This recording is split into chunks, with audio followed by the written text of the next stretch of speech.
Hi, my name is Jay Pope. I'm an MEA 491 senior, and this is my presentation 3 on my capstone project. So, being switched over from the project to the paper track and also adjusting my original plan and shrinking it down to a more time manageable project, my current project was to write on the EPK and the software and digital technology that I was going to use to create graphic design imagery for promotional and possibly for album cover usage. Part of that, creating a brand or a profile for an artist, includes building an EPK. When I think of an EPK, I think similarly to an IMDb account. For when you search for an artist, it'll tell you a little bit about them, and it'll give you an entire list of the dates of all of the art productions and the TV shows that they've been in and everything like that. So an EPK should also include the same thing for an artist. It should include a basic biography for the artist, their discography of all the music that they have put out and produced, not necessarily recently, but if it's a bit longer than just what a page should hold, then mainly the most recent or most popular, mostly awarded music would also be best, as well as the artist experience if they have any experience at small cafes and a big stage, doing live sound recording in a studio, if it self-produced type thing. Those are the kind of thing, and that's the kind of information that you're going to want to put in the EPK to kind of grab a producer's attention and want that artist on their label. So the objective of an artist EPK is to have a physical, on-hand copy of up-to-date information at a given's notice.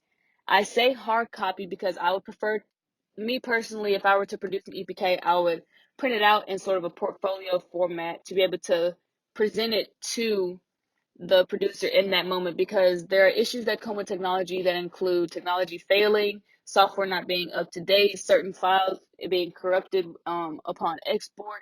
Technology has issues, so having a hard copy on hand would also make it easier to read for those who may not be the best at seeing a PowerPoint structure in a meeting setting if that's not what they're used to. The materials that I had intended on using on this project were mainly 2 different types of computers and about 3 different types of software.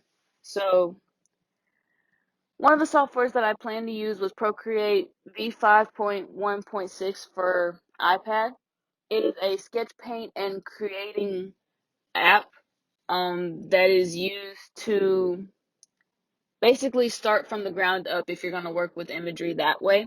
I use Procreate to start with a blank canvas and a reference photo and build off of the reference photo, not necessarily just take an already done image and fix it. Um, when you download Procreate, it comes with an abundance of brushes and colors. It's got a gradient color wheel for you to choose from. It's got the hue and saturation options that you can choose from, just like in Photoshop. And it comes with brushes, pens, stamps. It comes with luminous additives. It comes with texture brushes to use. And there are also online websites that you can access to download free brushes and other free content like butterfly stamps and things like that to improve your work. I would also be using Adobe Spark and Lightroom. So Adobe Spark was mainly for the EPK templates that already come on the program itself. It would help me get an idea of what looks most professional, what would catch a producer's attention a little bit more than just a standard PowerPoint layout or Word document layout put into a portfolio. Lightroom Lightroom would have been used in the most minimal capacity, just because that would be for editing an already done photo. For instance, if the artist wanted the album cover to just be a self portrait, like a portrait photo of themselves, and just with some type of heavy editing to it, then that's what I would use Lightroom for versus Procreate.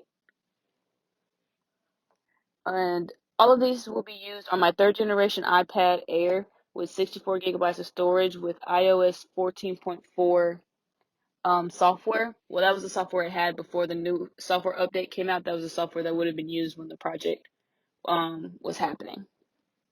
And if it wasn't for the iPad, and if the iPad didn't carry in capacity certain aspects for Adobe Lightroom or Adobe Spark, then I would have gone to the computer lab at USM and used the Mac desktops in the computer lab.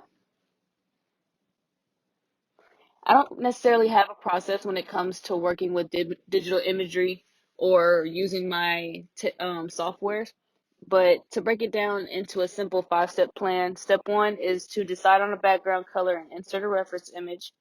Step 2, begin with a rough sketch, layer in medium, easy to see color. Step 3, open second layer for darker, more defined sketch with less stray lines. Step 4, prepare additional layers and groups in advance and prepare color palettes if applicable. Step 5, begin on final outline and travel one layer at a time, combine and hide layers. So basically what this is talking about is in the first image, I've set my background image color and I've set a reference photo in the top left photo. So from there, I don't really keep a lot of my sketches, so the images aren't true to my steps. But the next image that in the top right corner, the second image that's being pointed to, represents what's happened after I've gotten a few sketches in there. That's considered a light sketch layer for me. It's got the basics of the background. It's not defined in any way, but behind that would be just an outline of color of the topic or subject that I was going for. So in the third photo, I'm expressing steps 3 and 4 with the additional layering and creating of groups. And so what that means is I dedicate an individual layer to each section, especially if it's going to have its own color that I don't want overlapping. So if I have someone with a headband on, I'll have the ears in its own layer and the headband in another and the face in the separate one, just to keep those elements from crossing over one another too badly when it comes to organization. It also helps to keep them in the order that you're going to do them in, because if you do them in a separate order or if you get them out of order, then the layering is going to look weird when the final picture comes out. So the final goal of this entire project was mainly to produce an EPK, a graphic design promotional content of some sort, and an EP or album cover art for one artist as part of the Sunkid CC label. With the software and the technology that I was going to use, I feel the project could have been done decently well with enough time and direction given.